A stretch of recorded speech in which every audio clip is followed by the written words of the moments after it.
श्री सद्गुरु महाराज की जय। श्री सद्गुरु महाराज की जय। महर्षि में ही परमहंस जी महाराज का प्रवचन।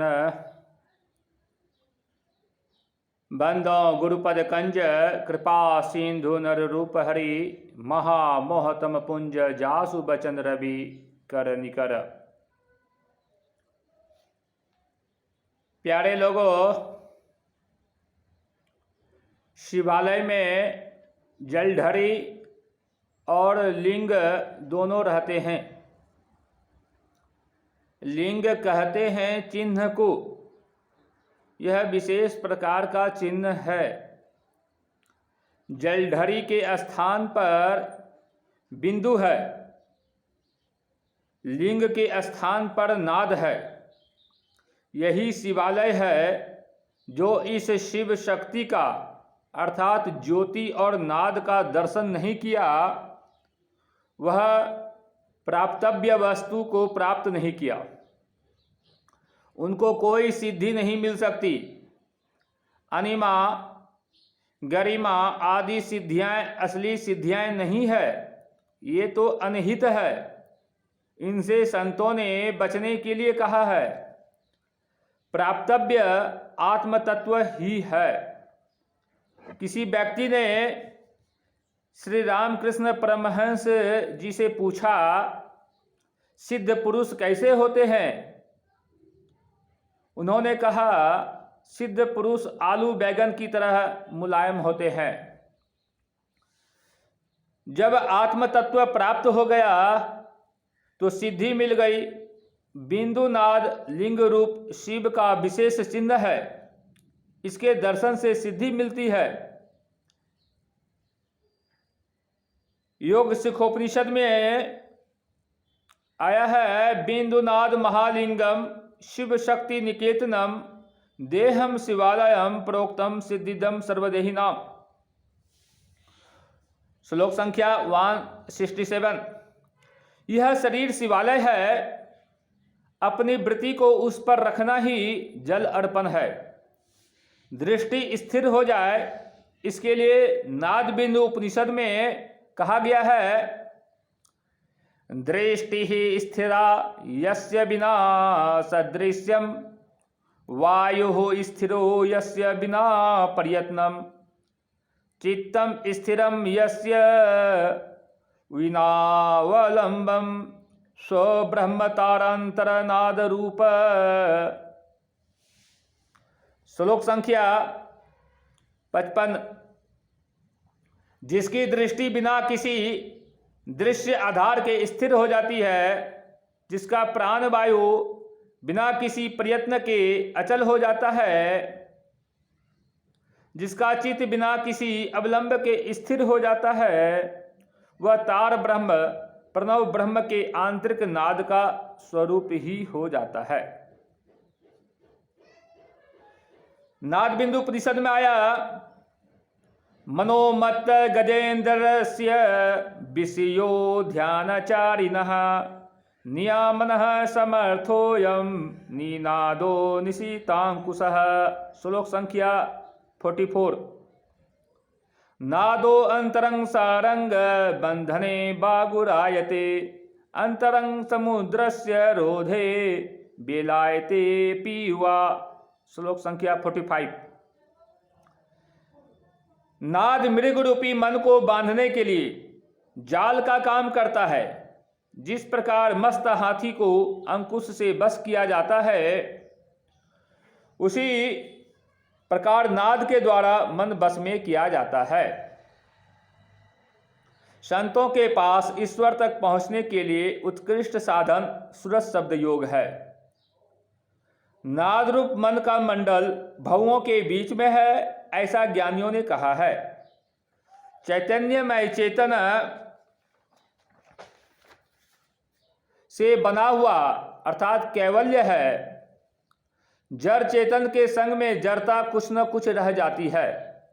जब जड़ से चेतन छूट जाता है, तब केवल चेतन रहता है। जिसके पार में जड़ नहीं है, वह चेतनमय नाद है। यही सार शब्द है। यही स्फोट है। आदि नाम पारस अहे, मन है मैला लोह, परसत ही कंचन भया, छूटा बंधन मोह। आदि नाम निज सार है, बूझ लेहु सोहंस, जिन जान्यो निज नाम को, अमर भयो सो बंस। आदि नाम निज मूल है, और मंत्र सब डार, कहे कबीर निज नाम बिनु, बूरी मुआ संसार। जिस शक्ति से कुछ अवलंब है उसको आधार शक्ति कहते हैं। यह शरीर बिल्कुल चेतन से अवलंबित है। मृत्यु होती है, शरीर से चेतन शक्ति निकल जाती है। यह चेतन शक्ति अव्यक्त इंद्रियों के परे है। इसके अवलंब से ही विश्व है। केवल जड़ ही जड़ रहे तो विश्व ठहर नहीं सकता है। स्थूल इंद्रियों से जो कुछ ज्ञान होता है वह स्थूल है। केवल दृष्टि सूक्ष्म है, सूक्ष्म बिंदु रूप है, उसको पहले देखेगा, वह ठहरने का स्थान है। उस बिंदु रूप चौकी से आगे बढ़ने पर नाद प्रकट हो जाता है।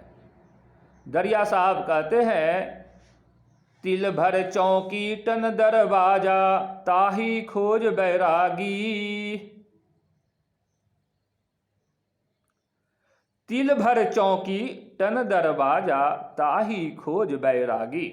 योग सिखोपनिषद अध्याय 2 में कहा गया है, नास्ति नदात परो मंत्रो, न देवः स्व आत्मनः परः, नानुसंधे परा पूजा, न ही तृप्ते परम सुखम। हिरण्यगर्भ ज्योतिर्मय शरीर को कहते हैं, नाद से बढ़कर कोई मंत्र नहीं है, अपनी आत्मा से बढ़कर कोई देवता नहीं है, नाद की खोज से बढ़कर कोई पूजा नहीं है, तृप्ति से बढ़कर कोई सुख नहीं है। परम नाद अनास है, वृक्ष का आरंभ मूल से होता है। संत कबीर साहब कहते हैं, मूल ध्यान गुरु रूप है, मूल पूजा गुरु पांव, मूल नाम गुरु वचन है, मूल सत्य सतभाव। मूल ध्यान स्थूल ध्यान है। बड़े बड़े अक्षरों को लिखे बिना कोई बारीक अक्षर नहीं लिख सकता। हाँ, कोई पूर्व जन्म का संस्कारी हो तो सूक्ष्म साधन कर सकता है। आदम प्रस्थ मनुष्य पूजक तो बनना ही पड़ेगा। सिखलाने वाला गुरु होता है, सीखने वाला शिष्य होता है। गुरु के आगे शिष्य अवश्य झुकता है। जिनसे मैंने कुछ सीखा है उनके आने पर मुझे खड़ा होना चाहिए कि नहीं, उनको बैठाना चाहिए कि नहीं, उनको जल देना चाहिए कि नहीं। चरित्र और ज्ञान गुरु में अवश्य होना चाहिए। गुरु के संबंध में कहा गया है कि मुक्ति मार्ग जानते, साधन करते नीत, साधन करते नीत, सतचित जग में रहते। किसी के संग में कुछ दिन रहने से उसकी पहचान होती है। जो विश्वास पात्र है, जो पुण्यवान मालूम पड़े, हमसे विशेष पवित्र हैं, ऐसा मालूम पड़े, जिनसे विशेष लाभ हुआ है, उनमें विशेष श्रद्धा रखनी चाहिए। असल में शरीर में जो गर्मी ज्योति है वही प्रत्यक्ष में अमृत है। वह गर्मी छूने से ही प्राप्त हो जाता है। किसी के नजदीक बैठने से जो गर्मी लगती है वह अमृत तो यों ही मिल जाती है। फिर चरणामृत लेना और जूठा प्रसाद खाने की क्या आवश्यकता है। बाबा साहब हट करने पर हाथ में चरणामृत जल दिए थे। जो हमसे विशेष पवित्र हो, हमसे विशेष ज्ञानवान हो, पूज्यवान हो, उसी को गुरु बनाना चाहिए। गुरु की मूर्ति मन महि ध्यानु, गुरु के शब्द मंत्र मनु मानु, गुरु के चरण हृदय ले धारहूं, गुरु पार ब्रह्म सदा नमस्कारऊं। केवल एक गुरु को इष्ट रखने से भी काम चल सकता है। एक बार जिसने बिंदु दर्शन कर लिया उसके लिए मानस ध्यान अर्थात स्थूल ध्यान करने की आवश्यकता नहीं रहती है। साधन के अंदर दो ही बात देखते हैं, जप और ध्यान। गुरु से बतलाया हुआ ईश्वर वाचक नाम को जपना चाहिए। दादो सृजनहार केते नाम अनंत, चित आबे सो लीजिए यो सुमरे साधु संत।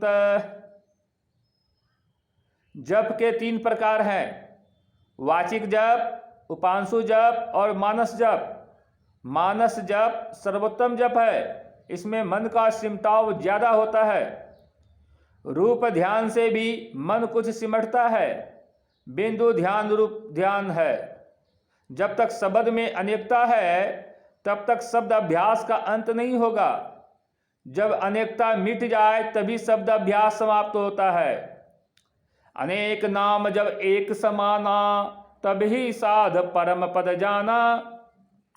जब आदमी सार शब्द में विशेष डूब जाता है तब उसे बाहर में कुछ ख्याल नहीं रहता है।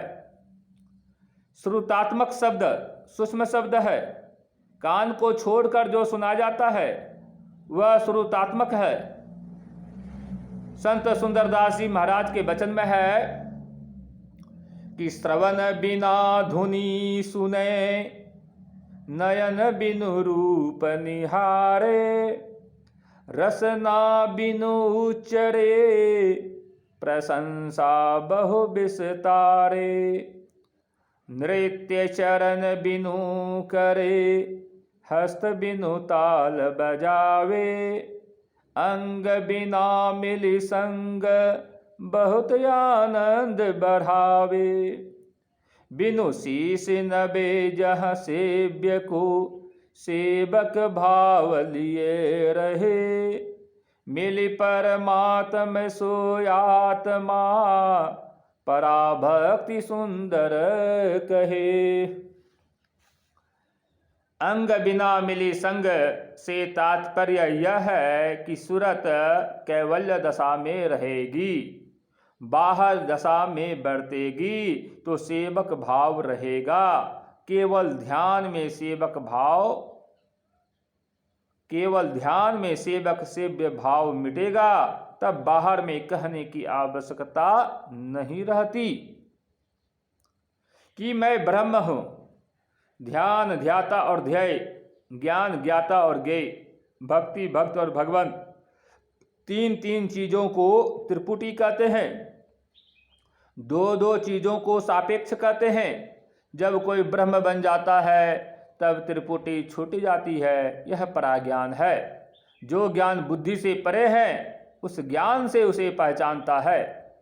बुद्धि में चेतन तत्व है। जिस प्रकार हमारे हाथ में चेतन है तब काम करता है, बुद्धि रहित होकर चेतन है।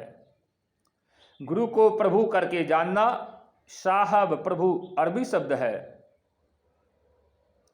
शब्द में समाकर रहो। गुरु जो उपदेश करते हैं उसमें चित्त को समाकर रखो और शब्द में सूरत को समाकर रखो। जैसे हवा सब बर्तनों में है, जिस वस्तु में हवा है उसका आकार उसी वस्तु के अनुरूप है, उसी प्रकार आत्मा उन्हीं के आकारों के रूप है। गिलास हवा नहीं है, गिलास में हवा है। आत्मा का जो अंश आकार में है वही आत्मा है, परंतु आकार आत्मा नहीं है। ठाकुर जी की प्रतिमा है, प्रतिमा के अंदर वह परमात्मा है, इसलिए उनका वही आकार है। वह केवल चेतन आत्मा से जाना जाएगा। अपने को जड़ आवरण से छुड़ा लो। संत कबीर साहब कहते हैं, बांका पर्दा खोली के सन्मुख ले दीदार, बाल स्नेही साइया आदि अंत का यार। गगन मंडल के बीच में तहुआ झलके नूर, निगुरा महल न पाबई पहुँचेगा गुरुपुर। नैनों की करी कोठरी पुतली पलंग बिछाया, पलकों के चिकडारी के पिया को लिया रिझाया। कबीर कमल प्रकाशिया उगा निर्मल सूर, रैंद अंधेरी मिट गई, बाजे अनहद तूर। बांका पर्दा अर्थात टेढ़ा पर्दा अंधकार का पर्दा है, इसको खोलो तो सामने में ही दर्शन होगा। वह ईश्वर तुम्हारा बाल स्नेही है, गगन मंडल के बीच में प्रकाश होता है। जिसको गुरु की युक्ति मालूम नहीं है, गुरु के वचन में विश्वास नहीं है, उसे वह प्रकाश नहीं मिलेगा। आंख बंद कर लो, पुतली को स्थिर कर लो, तब कमल प्रकाश मंडल खुल जाएगा, पवित्र सूर्य उग आ जाएगा। उस सूर्य की रोशनी को पाकर ऐसे पवित्र हो जाओगे कि बुरी वासना दूर हो जाएगी, वाणी पवित्र हो जाएगी। अंतर के प्रकाश से वासना जलती है, शब्द प्रकाश से ज्यादा आकर्षक है। जब तक सुंदर राग नहीं बजाया गया है, तभी तक आपका ध्यान चित्रों में है। जैसे ही शब्द सुनेंगे, आपका ध्यान वहां से हटकर शब्द में लग जाएगा। आंतरिक शब्द में बड़ा आकर्षण है। गुरु के कहे अनुसार चलो, सदाचार का पालन करो, सत्संग करो, ध्यान करो, इसी में कल्याण है। श्री सद्गुरु महाराज की जय।